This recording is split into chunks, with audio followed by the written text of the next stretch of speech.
دعوت اسلامی سے ایک وقت ایک زمانہ ایسا رہا، آپ کا تعلق تو تھا، امیر اہل سنت مولانا الیاس اتاری قادری صاحب ان کے آپ فین بھی رہے۔ وہ کیا موڑ تھا؟ کب آپ کو لگا؟ کس چیز پر ایسا اختلاف ہوا اور اتنا شدید ہوا کہ پھر ہم نے دیکھا یوٹیوب پر آپ کے کلپ پہ ایک کے بعد دوسرا تیسرا آ رہا ہے، ساری چیزیں مطلب اتنا کھل کے آپ ان کے خلاف بولنا شروع ہو گئے۔ بنیادی اختلاف کہاں کھڑا ہوا؟ دیکھیں، بنیادی طور پر میں کئی پلیٹ فارمز پر یہ کہہ چکا ہوں کہ دعوت اسلامی ہماری تنظیم ہے اور دعوت اسلامی کے کریڈٹ پر بہت سارے اچھے کام ہیں۔ ٹھیک ہے۔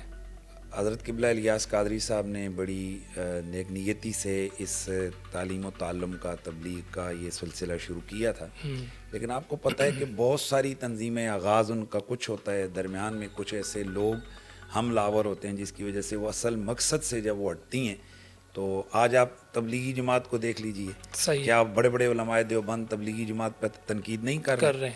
تو وجہ کیا ہے؟ کیا ان کا یہ کہا جائے کہ یہ وہ بالکل یہ اپنے انہوں نے مسلک سے اس کو نکال دیا؟ نہیں، وہ خرابیاں ہوتی ہیں کہ جتنا بڑا آپ کا کام ہوتا ہے، اس بڑے کام کا جب پھیلاؤ ہوتا ہے تو پھر اس میں سے غلط لوگ بھی انٹر ہوتے ہیں، ان کی غلطیاں خرابیاں ہوتی ہیں، اور علماء کی یہ ذمہ داری ہوتی ہے کہ وہ کوئی بھی خرابی دیکھیں تو اس کو وہ بولیں۔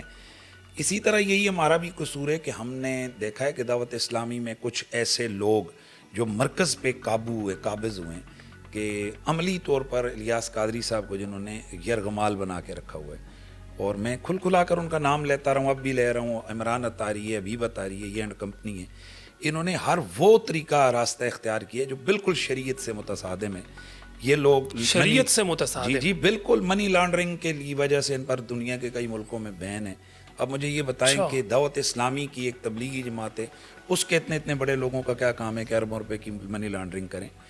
اور اب کئی لوگ کہتے ہیں جی یہ الزامات ہیں۔ بھائی الزامات ہیں تو حبیب اتاری کو میں ٹکٹ آفر کرتا ہوں، حبیب اتاری اگلے مہینے مجھے ابھی کہیں، میں ٹکٹ آپ کے بلکہ حوالے کر دیتا ہوں، اسے کہیں وہ مدینہ شریف چلا جائے، سارا خرچہ میں دوں گا، بھائی مدینہ شریف کا خرچہ میں دوں گا۔ بین ہے، دبئی میں بین ہے۔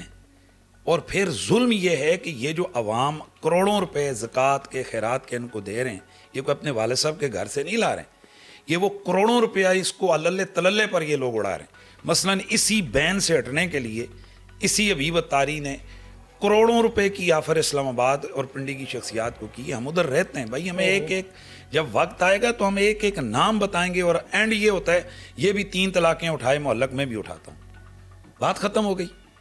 بھائی جن لوگوں کو یہ لگتا ہے حنیف قریشی جھوٹ بول رہا ہے تو وہ آئیں، وہ اسی پہ بات ختم کر لیں۔ آپ لائیو پروگرام میں حبیب اتاری کو لے لیں، مجھے بھی لے لیں، وہ 3 طلاقیں معلق اٹھائے، میں بھی اٹھاتا ہوں۔ وہ اٹھائے کہ بھائی ہم نے کبھی کوئی کرپشن نہیں کی ہے، کبھی انہوں نے منی لانڈرنگ نہیں کی ہے۔ پھر ہمارا یہ اسی پیسوں سے جی بالکل، جو تبلیغ کی نام پر آئے، جو انہوں نے والد صاحب کے گھر سے لائیں یہ پیسے، کہاں سے لائیں؟